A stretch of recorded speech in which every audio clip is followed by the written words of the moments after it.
playing your last game here at Fairfield Field? You know, what comes to mind? What emotions come to mind? A lot.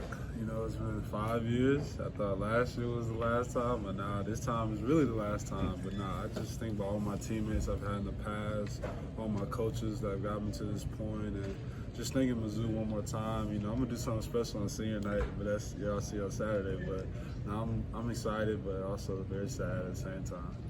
Everybody talks about wanting to leave a program better than when they got here. Obviously, the guys who are playing their last game. What's this season? I mean, a lot of you guys have said this is why you came back. Yeah. What's it meant? It's meant everything. You know, my whole career was 5-5, 6-6, and right now we're at 8. But that's the thing too. We got to keep going so we can finish better. But nah, it means a lot because it took a lot of adversity, a lot of different things, coaches, different things. So as long as we can just be 1-0 this week, and we'll really enjoy this moment. Coach Peoples was nominated for the Rose Award for Mitchell's top assistant.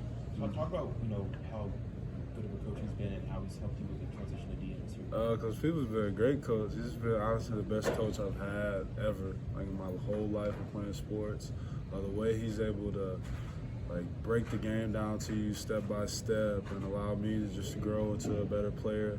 And he really changed my career, and I give him a lot of credit for that because he's a man with a plan, and you know, he's the best. And you know, that's why I tell our freshmen, if he gets on you a little bit, it's okay because it's from a place of been there and knows what it takes. So he's definitely the best of the best.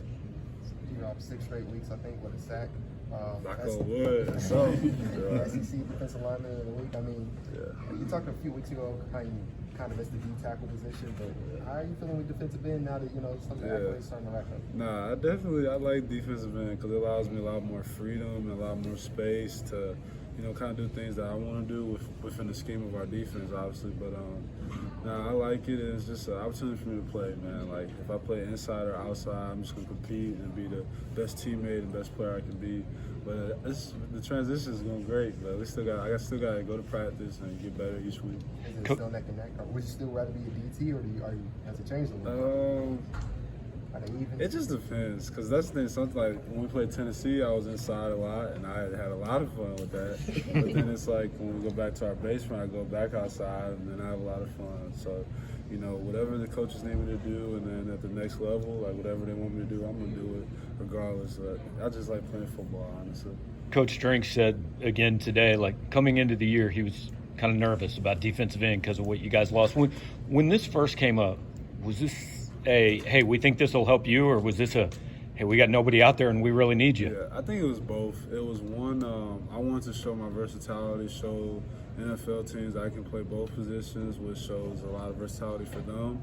And then also, like you said, our defensive ends, we lost a lot of them in the transfer portal, lost guys graduating, and just help my team out any way I can. So now it was really just mutual. We both wanted it, and Coach Peoples put me in a situation from spring ball just to practice and get better. And as I said, I texted him after the game, and it's we still got so much more growth to make. He's just a great coach, and I'm glad I made that transition though.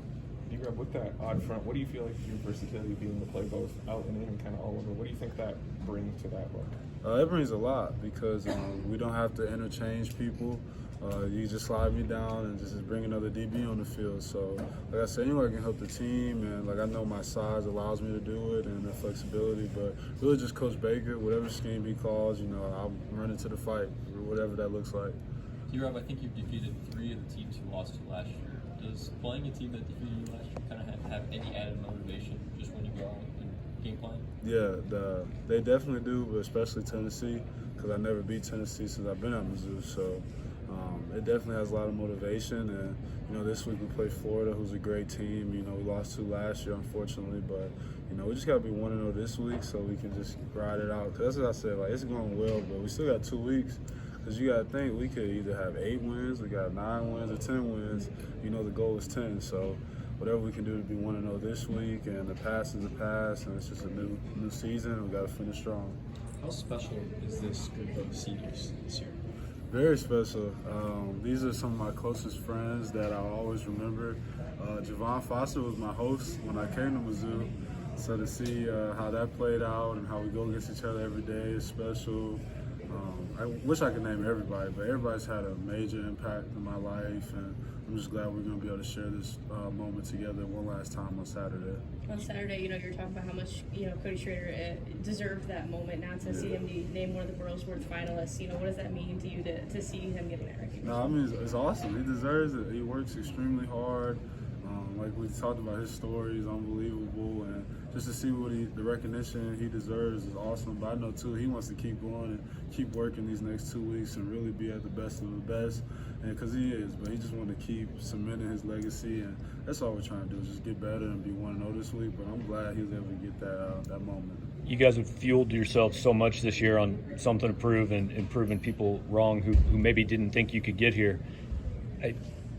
Is it tough to keep the mindset now that you guys are getting a lot of recognition and people are paying attention? Yeah, I think from the outside looking in it is, but then again, like I remember what it was like last year. We were 5-5, just fighting and scraping. And I think we still have that same intensity, but obviously it looks different because we're winning. But I don't want people to think that we're relaxing now, because like I said, we could easily, in 2 weeks from now, be like, what happened in the past 2 weeks and we only won 8 games. But nah, I think the intensity and fire is still there, and me as a captain, a leader, make sure that we're still pushing, even though we do have more comfort, but we still want to win out, and that's the goal. That's good.